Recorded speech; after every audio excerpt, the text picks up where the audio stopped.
Hai hai hai, apa kabarnya nih? Di video kali ini kami akan merangkum alur cerita dari serial film Duyung. Gak usah nunggu berlama-lama lagi, mari kita langsung aja ke alur cerita serial film Duyungnya.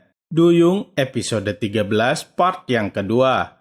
Vino kini sudah sampai di Pulau Duyung, bahkan Vino berusaha untuk masuk ke dalam kolam suci para duyung tersebut. Kala itu Hera sudah berusaha juga untuk menghalangi Vino, tapi kekuatan Vino sangatlah besar. Hera nggak bisa mengalahkan Vino. Hera meminta maaf kepada Cassandra karena gak bisa menghalangi Vino untuk masuk ke dalam goa kolam suci. Cassandra langsung menyuruh para duyung lainnya untuk mencegah Vino masuk ke dalam kolam suci. Saat itu sedang terjadi bulan purnama, sehingga kekuatan Vino semakin besar. Bahkan meski Hera, Cassandra, dan para duyung lainnya menggabungkan kekuatan mereka tetap gak bisa menandingi kekuatan Vino. Bahkan Vino berhasil masuk ke dalam kolam suci. Setelah itu tiba-tiba Vino tak sadarkan diri. Tak lama kemudian Mayra datang, Cassandra pun membawa Vino ke tepi kolam suci. Dia mengatakan bahwa itulah saat yang tepat untuk mengambil kembali kekuatan yang ada di dalam diri Vino. Kemudian mereka pun segera mengerahkan kekuatan mereka untuk menyerap kekuatan yang ada di dalam diri Vino. Sungguh di luar dugaan, meski Vino dalam keadaan tak sadarkan diri, para duyung itu nggak bisa menyerap kekuatan Vino. Hera bingung kenapa mereka nggak bisa menyerap kekuatannya. Cassandra bilang bahwa pasti semua itu karena kekuatan Vino semakin kuat setelah terkena cahaya bulan purnama tadi.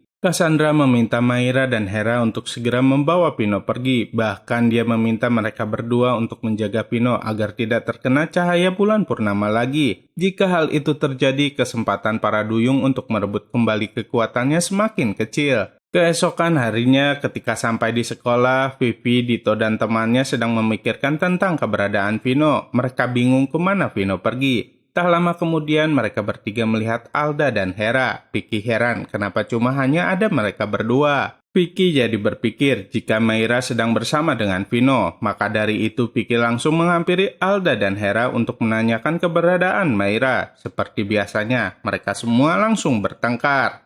Singkat cerita, kini Vino sudah sadar. Vino bertanya kepada Mayra apa yang sudah terjadi padanya. Mayra menjawab bahwa kekuatan Vino masih belum hilang, malahan kini kekuatan itu menjadi berlipat ganda. Vino pun langsung mencoba kekuatannya. Vino jadi cemas karena Vino nggak mau berubah menjadi monster. Mayra pun bingung harus berbuat apa. Bahkan Mayra menyuruh Vino untuk pulang ke rumahnya. Sesampainya di rumah Vino, papa dan mamahnya Vino sangat senang melihatnya. Keesokan harinya, Alda secara diam-diam pergi mencari pulau tempat Bu Renata tinggal. Saat itu Alda nggak sadar jika Bagas masih saja mengawasinya. Bagas dan anak buahnya terus saja mengikuti Alda. Bagas yakin jika kali ini Alda nggak akan bisa lolos. Kini Alda sudah sampai di pulau tempat Bu Renata tinggal. Bahkan Alda berhasil menemui Bu Renata. Saat itu mereka mendengar suara aneh yang berasal dari laut. Bu Renata merasa cemas dan langsung pergi ke laut. Alangkah terkejutnya Bu Renata melihat ibunya itu tak sadarkan diri karena terkena oleh ledakan bom dari Bagas dan anak buahnya. Bu Renata kemudian membawa ibunya itu ke tepi pantai. Bu Renata sangat sedih atas kehilangan ibunya itu. Setelah kejadian itu, Bu Renata sangat benci dengan manusia. Bu Renata berniat untuk membalas dendam. Dengan kekuatannya, Bu Renata membuat badai yang sangat besar. Bu Renata berjanji akan membuat para manusia merasakan apa yang dia rasakan saat itu. Alda jadi bingung apa yang harus dia perbuat. Bagaimana kisah selanjutnya? Saksikan terus ya kelanjutannya hanya di serial film Duyung. Jangan lupa untuk like, comment, and subscribe ya biar kami bisa semangat terus bikin videonya. Terima kasih.